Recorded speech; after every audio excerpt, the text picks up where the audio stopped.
दोस्तों, इस वक्त मैं मौजूद हूँ रोटरी क्लब में, जहाँ पर ज़हनी अमराज की रोकथाम और लोगों को बेहतर मालूमात की फराहमी के लिए तकरीब का इनेकाद किया गया है। आइए चल के देखते हैं कि माहिरीन क्या कहते हैं। मेरा नाम डॉक्टर गुलाम रसूल है। मैं असिस्टेंट प्रोफेसर हूँ डिपार्टमेंट ऑफ साइकेट्री GMC सक्कर। एक the silence mental health awareness के हवाले से, क्योंकि आज तक यहाँ तक ये अलमिया है कि जिसको जहनी सेहत के हवाले से जैसे कोई जहनी बीमारी होती है तो वो लोग समझते हैं कि शायद कोई इनको हिसाब है, जिन है, या फिर ये जो है इनकी अपनी कमज़ोरी है, या किसी को अगर नशे की लत लग जाती है तो वो समझते हैं इनकी किरदार की ख़राबी है, या फिर किसी को अगर वसवसा वहम हो जाता है तो लोग समझते हैं कि ये काबिल इलाज नहीं है, या फिर लोग समझते हैं कि अगर कोई एक बार साइकेट्रिस्ट को विज़िट करेगा तो फिर वो बार बार ये दवाइयाँ खाता रहेगा। ऐसा बिल्कुल भी नहीं है। बात करने से बात बनेगी। अगर आप आएँगे, मौजूद काफ़ी साइकेट्रिस्ट हैं, उनको विज़िट करें। काफ़ी हमारे मरीज़ इस तरह होते हैं जो आम जो दवाइयाँ बीमारी जैसे होती हैं उसकी तरह बिल्कुल ठीक हो जाते हैं। कुछ मरीज़ हमारे इस तरह होते हैं जैसे शुगर और ब्लड प्रेशर की तरह, जब दवाइयाँ खाते हैं तो कुछ टाइम के लिए खाते रहते हैं, नहीं तो अक्सर मरीज़ हमारे 100 में से 70% बिल्कुल ठीक हो जाते हैं। और ये तब बात होगी जब हम इसे एक बदनुमान दाग न समझें। ज़हनी बीमारी आम बीमारी की तरह बीमारियाँ हैं, उन पे हम बात करेंगे, उनके लिए अवेयरनेस कैंपेन्स चलाएँ। मैं doctor Zulfiqar Ahuja consultant psychiatrist हूँ। एक ज़हनी सेहत पे हमने डायलॉग किया और उसका मकसद ये था कि जो ज़हनी सेहत के मसाइल हैं पाकिस्तान में बहुत गंभीर हैं, उन पे हम अवेयरनेस देना चाहते हैं। और आज हमने उस पर बात करी कि ज़हनी सेहत के मसाइल को कैसे चैलेंज किया जाए और जो नफ्सियाती बीमारियाँ हैं उनका इलाज कैसे होता है, और अगर उनके बारे में कोई गलत फहमी है तो हम उसको कैसे दूर करें। मैं डॉक्टर तूबा अहद क्लिनिकल साइकोलॉजिस्ट हूँ। अभी करंटली जो हो CARTS में काम कर रही हूँ।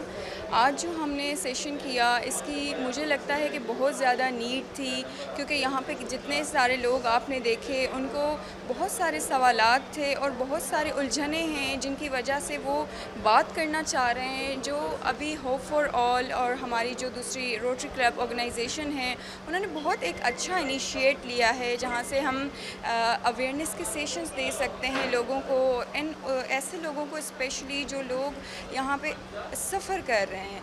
तो I think this is a very good initiate जो लेना भी चाहिए और बहुत सारी ऑर्गेनाइजेशंस को इसमें पार्ट लेना चाहिए। और बीइंग एन क्लिनिकल साइकोलॉजिस्ट मैं यही मैसेज देना चाहूँगी लोगों के बारे में कि आप बोलें और आप अपने मसाइल के बारे में बात करें लेकर। जो हमारे यहाँ जो तोहम परस्तियाँ हैं, जो मिसकॉन्सेप्शंस हैं, वो किस तरह दूर की जाएं। लोग ज़रा सा मेंटल डिसऑर्डर का शिकार होते हैं तो वो पीरों फ़कीरों के पास जाते हैं या अगले बंदे को पागल करार दे के उसको जंजीरों से बांध दिया जाता है। तो हम ऐसे लोगों के साथ किस तरह ट्रीट कर सकते हैं।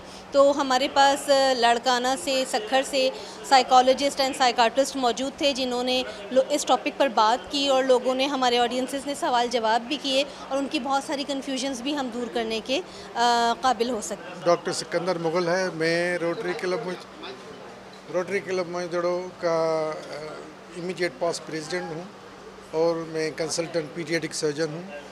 ये आज रोटरी क्लब सक्खर और मोजड़ो रोटरी क्लब लाड़काना और होप फॉर ऑल NGO है, उनके तवासुत से ये प्रोग्राम ज़हनी सेहत पर एक प्रोग्राम मुनक्कद किया गया जो कि वेल अटेंडेड था।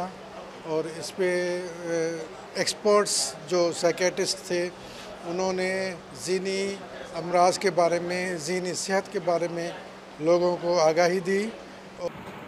तकरीब में मौजूद माहिर मालिजीन ने शुरका को ज़हनी तंदुरुस्ती और ज़हनी अमराज की रोकथाम के हवाले से मुख्तलिफ़ एक्सरसाइज कराई और उन्हें निशानियां बताईं कि इंसान किस तरह ज़हनी तंदुरुस्त रह सकता है।